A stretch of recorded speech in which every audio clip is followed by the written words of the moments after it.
everyone, Amanda here. This is Booked with Amanda, and I'm here to talk books with you. Today I'm back with my Magical Readathon OWLS edition week 2 update. This week I read 5 books and I completed my prompts for Hogwarts Professor, so yay me. And without further ado, let's get into it. First I read Alice by Christina Henry. This is an Alice in Wonderland retelling. It takes place 10 years after Alice fell down the rabbit hole, and it kind of gives an alternative to what happened. I don't want to give too much away because I think it's really great to discover yourself, but there is all the old characters, you know, you have Cheshire, the rabbit, all that, so it's really really a fun take on it, not in a good way, like, I mean an exciting take, I guess I should say.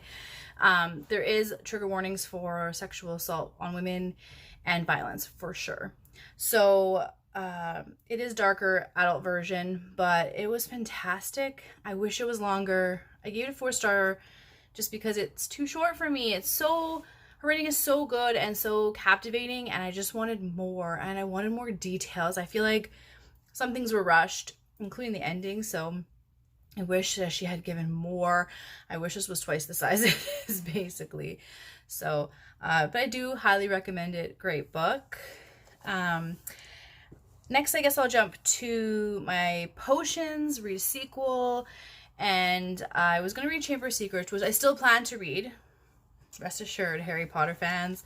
But I wanted also to read Red Queen, the sequel to Alice, just because I loved Alice and I couldn't get enough, and so I thought instead of holding on to this, I was gonna jump into it and just add another book to my TBR. Why not? So Red Queen takes place right after Alice has defeated the conflict in this one, and she's on a mission with her partner, which is Hatcher, who is actually the Mad Hatter, just a different name, and they come across a magician, a witch, and as it obviously mentions the Red Queen, but ironically not the main character. So that's all I'm gonna say. I don't want to ruin it for you.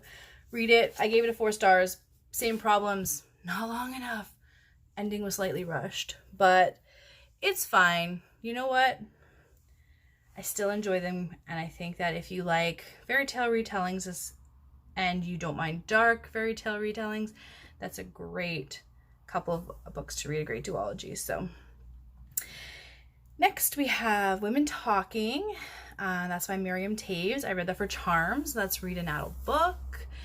Women Talking is about a tribe, a colony of Mennonites. It's actually based on a true story of a colony of Mennonites in Bolivia, and basically there was a group of men in the colony that were drugging and raping women at night. Not just women, also kids, which is disgusting. It's obviously a hard subject, but the beautiful thing about this book is that it really just shows the strength of women. It's basically 2 days. It's a collection of the minutes of this meeting between some of the women, or yeah, some of them, not all of them, some of the women in the colony. And these men were arrested for their crimes, and now they're going to be bailed out. So these women have to decide what they want to do. Do they want to stay and fight? Do they want to leave? Do they want to do nothing? So they are having a vote, and basically they're all voicing their opinions on this decision and what they're going to do, because they, as strict Mennonites in this Mennonite colony, they don't know English, they don't know how to read even, so it's a big deal for them to leave, so if that's their choice, so they really need to think about it. They bring in a former disgraced colony male who lived outside the colony for a number of years, so he is well versed in English and writing English and everything, and he also speaks their Low German, so He writes down everything that goes on up until their decision and what ends up happening at the end. It's fantastic to show the strength of women. It's really, like, I was crying a few times. I mean, there was one time that was just, it broke my heart because it hit so close to home. Too close to home, maybe. I mean, a woman, she was just talking about protecting her 3-year-old daughter, you know, and my daughter's 4, so it was just, it devastated me, but it was a wonderful book. Miriam Taves, she writes such great things, and I look forward to reading more from her. She's Canadian, which, as you all know from previous videos, is my goal to read more Canadian works. So yeah, I recommend. It's not very long, so definitely pick it up if you can handle the subject matter, because it is really just a beautiful take on, I guess, women's spirits and just how we can persevere, you know. Anyway, I'm gonna start crying, so let's move on. Next we have Astronomy, a book with star in the title, and I read Even the Stars Look Lonesome by Maya Angelou. I love listening to her little essay books, I guess they're like mini essays, you know, kind of well, they're not really biographical. Can I speak English today?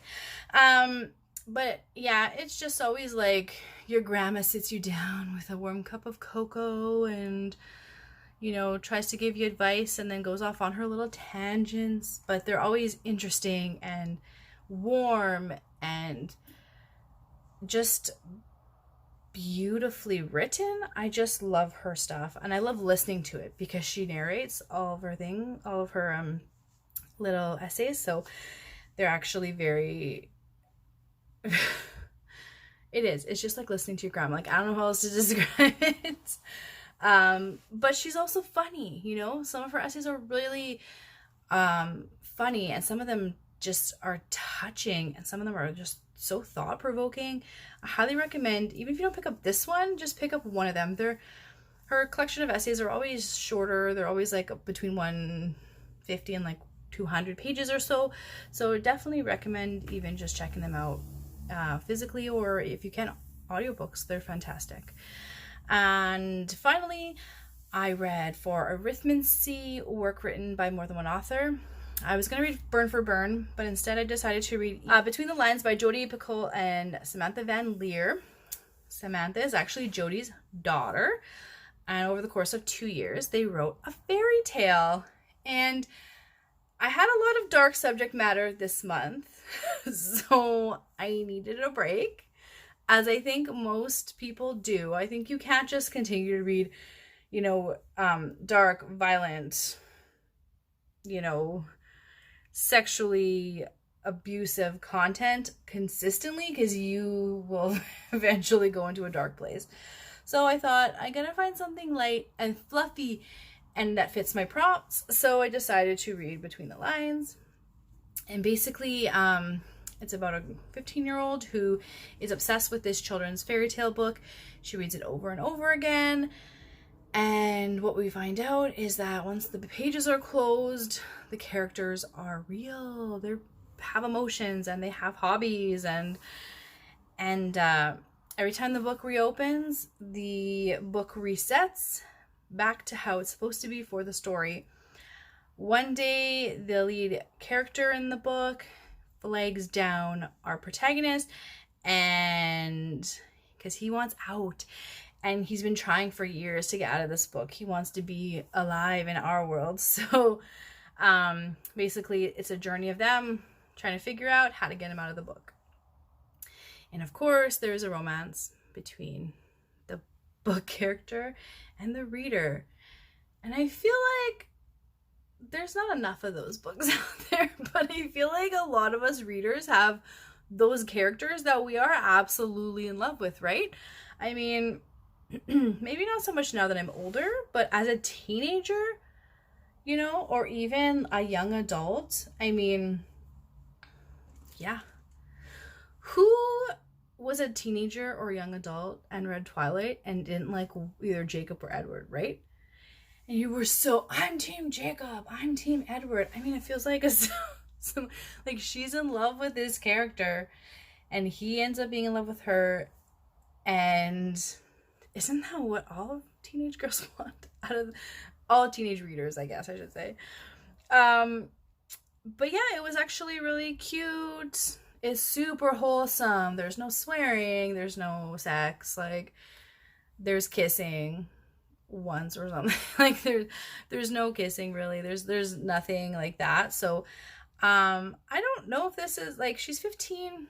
It could be young adult, but I think it's more of a middle grade kind of thing. But it was really good. It was really cute.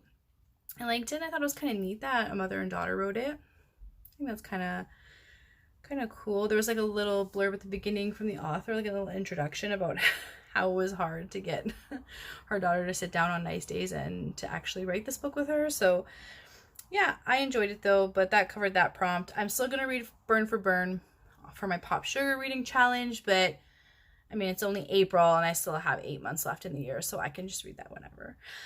Anyway, so that's my sweep of books this week.